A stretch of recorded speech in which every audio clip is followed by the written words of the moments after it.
Une recette avec l'ami Vincent Ferniaud et évidemment recette locale avec produits locaux, Vincent, comme à l'habitude. Et chef local, puisque c'est Alain qui va être le chef. Ça va Alain? Ça va très bien. Alain, il n'a jamais autant bossé de sa vie que depuis qu'il est à la retraite. Je tiens à le signaler, parce qu'avant il bossait dans la banque, t'imagines que c'était un peu tranquille. Mais maintenant, il organise beaucoup de randonnées gourmandes, c'est un vrai épicurien. Et quelle est la recette d'aujourd'hui, Alain? Donc aujourd'hui, ce sera une bavette d'agneau du fin gras du Mézin. Oh là là, le fin gras du Mézin. Parce qu'on a parlé lentilles hier, on parlera de verveine, mais il y a un autre produit, le fin gras du Mézin, c'est quoi? Alors c'est pas une race, c'est une technique d'élevage. Technique d'élevage de bœuf, quoi. Enfin, de vache bovine. De bovin, on va dire. Voilà. Et on fait une viande sublime. Et tu le sers avec quoi, cette... Alors je vais l'accompagner avec des morilles et la crème. Eh oui, parce que là, grand pays de champignons, hein, quand même, la Haute-Loire. Hein. Également, cette recette, évidemment, pour vous, vous allez la vivre, vous l'aurez sur France3.fr, sur le Midi en France officiel, notre Facebook. Alors, on ne va pas faire des Saint-Jacques aujourd'hui, mais une belle bavette du Mézin. Oui, d'ailleurs, si vous voulez rapporter la preuve que vous êtes venu en Haute-Loire, autour du cou. Une coquille Saint-Jacques, plutôt une bavette. Hein, voilà. Une bavette de fin gras du Mézin. Alors, Alain, on commence par quoi? Parce que tu as décidé, avec cette pièce de bœuf, de faire du fenouil. Il y a une raison à ça. Oui, puisque le fin gras du Mézin, l'emblème du fin gras du Mézin, c'est la cistre, qui est appelée le fenouil sauvage. Ah bah voilà. Et qui donne un parfum anisé. Tu veux dire que les bovins s'en nourrissent? Oui. Dans les prairies d'altitude, il y a de la cistre, et donc Ah bon, alors, il faut que je les mince comment?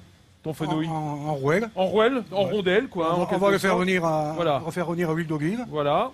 Alors on le prend dans le sens perpendiculaire à la fibre. Voilà. Comme ça va fondre, un peu comme on le ferait avec de l'oignon, bien entendu. Et tu veux le faire simplement revenir à l'huile d'olive, telle quelle. Un petit coup d'huile d'olive. Tu mets un petit coup d'huile d'olive dans la poêle. Hein, voilà. Et on les met simplement... Ah là, tu vois, on l'avait chauffé à l'avance, t'as vu comment l'huile se rétracte, ça c'est le signe. On le voit, hein, elle va s'ouvrir. Et comme ça, on peut mettre le fenouil simplement en rouelle, regarde. Tu vois, ça chante déjà. Ça c'est magnifique. Bon, huile d'olive, c'est pas tellement de la région, l'huile d'olive. Mais avec le fenouil, ça va bien. Hein. Ça va très bien. Mais les bavettes, tu vas les cuire à quoi? À l'huile d'olive aussi? Non, au beurre. Alors, je rappelle que Alain est un épicurien absolu, qui s'adonne à la passion de la bonne cuisine depuis qu'il est à la retraite. Et il organise des randonnées gastronomiques dans le coin. C'est pas mal. Tu marches 1 kilomètre, tu fais un repas. Un petit peu plus d'un kilomètre. Sur la journée. Donc tu as mangé 10 fois dans la journée. Moi, c'est le genre de pèlerinage qui m'intéresse, là, pour le coup. Hein, le pèlerinage. C'est la seule rando où tu reviens plus lourd que t'es parti. C'est formidable, hein, c'est un peu ça. Bon. Qu'est-ce que vous faites après? Alors, t'as les morilles. On va accompagner avec les morilles. Donc j'ai fait tremper les morilles dans du lait pour qu'elles s'hydratent. C'était les morilles séchées. C'était des morilles séchées, bien sûr, parce qu'il n'y en a pas encore au mois de mars. Et je vais récupérer le lait qui a pris la couleur et le goût de la morille. L'arôme, oui, cet arôme un peu de tabac blond et de champignons. Tout à fait. Allez, on vous retrouve dans un petit instant, les amis. Et ça, tu les mets à la poêle? Voilà. Direct. Allez, on va les mettre à la poêle. Regardez si c'est beau, cette bavette du Mézin qui se prépare devant vos yeux. Regardez Et c'est ce plat très simple à réaliser que vous présente aujourd'hui Alain aux côtés de Vincent. Le lion du Mézin, c'est notre ami Luc qui prépare le bœuf du Mézin. Regardez aux côtés de Vincent, j'ai l'impression que les morilles sont cuites. Les morilles sont cuites. Alors, on n'est pas loin. Qu'est-ce que tu rajoutes dedans, Alain, maintenant qu'elles ont commencé à poêler? Vas-y, fais-le. Un petit peu d'ail. Alors, c'est de l'ail que tu as simplement grossièrement émincé, comme ça. Le fameux lait où on trempait les morilles. Ah, d'accord. Oui, alors toi, tu préfères les faire tremper au lait qu'à l'eau? Oui. L'avantage du lait, c'est qu'il récupère et la couleur et l'odeur de la morille. Oui, que si on le mettait dans l'eau, il faudrait faire réduire l'eau après dans la poêle, tandis que là, on a directement la crème qui se fait avec un peu de lait. Donc on est déjà dans le produit lacté. Je préfère que les morilles se gonflent avec du lait plutôt qu'avec de l'eau. Bah ouais, t'as raison. Ça, c'est tout mon Luc. Ouais, puis la morille, elle est comme ça. Hein.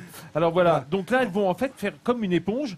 Je rappelle que la morille, c'est un champignon qui ne se mange pas frais, cru, surtout, hein, parce qu'il y a des toxines dedans, alors que cuit ou séché, ça élimine les toxines. Donc là, on est parfait parce qu'on les a d'abord séchés puis ensuite cuites. Alors ça va être notre garniture. Nos fenouilles qui sont là, regarde, ils ont pris une belle couleur, on les a fait bien dorés. Qu'est-ce qu'on rajoute? Il manquera plus qu'à les assaisonner, sel, poivre. Et un petit filet de citron pour finir. Tu le mets dans la poêle ou pas? Oui. Vas-y, juste à la fin. Rajoute. Oui, ça va en quelque sorte les raviver, quoi, tu vois. Mais le citron se mélange bien avec l'anis. Voilà, citron et anis. Saveur du sud un peu, hein, quand même. Regarde, ouais. Regarde. Allez, regardez, bon, hein. Cette bavette au Maurice se prépare devant vous et au fenouil, évidemment. Et on revient pour faire sauter la bavette, hein, après l'avoir taillée. Regarde ce joli pour finir dans les morilles, un petit peu de persil. Allez, d'accord. On va faire ça. Bien joué, Luc. Regardez ce beau plat que vous présente Bernard Flamand, notre réalisateur à l'instant. C'est le bœuf de Mézin qui est préparé là, la belle bavette que nous prépare Luc aux côtés de Vincent. Où en est-on de cette bonne recette? On a réservé les morilles qui sont prêtes. On a réservé notre fenouil qui est prêt et j'ai émincé dans le sens de la longueur 2 échalotes. On les met dans le beurre, dans le beurre mousseux. Voilà. Et on va y cuire nos bavettes en même temps, c'est ça? Juste après, on va ajouter un peu de fond de veau pour donner du goût. D'accord. Voilà. Ça. Ok, tu vois, ça chante là. Ça chante. Ça, c'est bien. C'est la bonne température pour les... Alors, tu me disais, la bavette, maturée 21 jours. Elle a 21 jours de maturation. Donc, c'est vraiment saisi dessus-dessous comme un filet de saumon, quoi, je dirais. Voilà, et saignante à l'intérieur. Voilà, formidable. 2 belles bavettes, on est 2, ça tombe bien. Hein. Ah bah tiens. Alors, dis donc. Oui. Voilà, cette bavette, elle est magnifique. C'est vraiment 1 minute de chaque côté. Et alors, pendant ce temps-là... Un peu de sel, un peu de poivre. D'accord, tu sales en début de cuisson, tu sales en début de cuisson, d'accord. Voilà. Ouais. Et alors, cette échalote, l'échalote, elle a pour caractéristique de garder quand même un goût assez puissant par rapport à l'oignon, mais de se sucrer en confisant hein, dans le beurre. Elle va devenir très douceâtre, perdre cette agressivité, tout en restant... On peut tourner, tu penses? On peut tourner, je pense, oui. Oh là, attention, voilà, tout juste, tu vois, ça commence à peine à dorer, c'est ce qu'il faut. Et elle n'a pas du tout d'exudat, cette viande.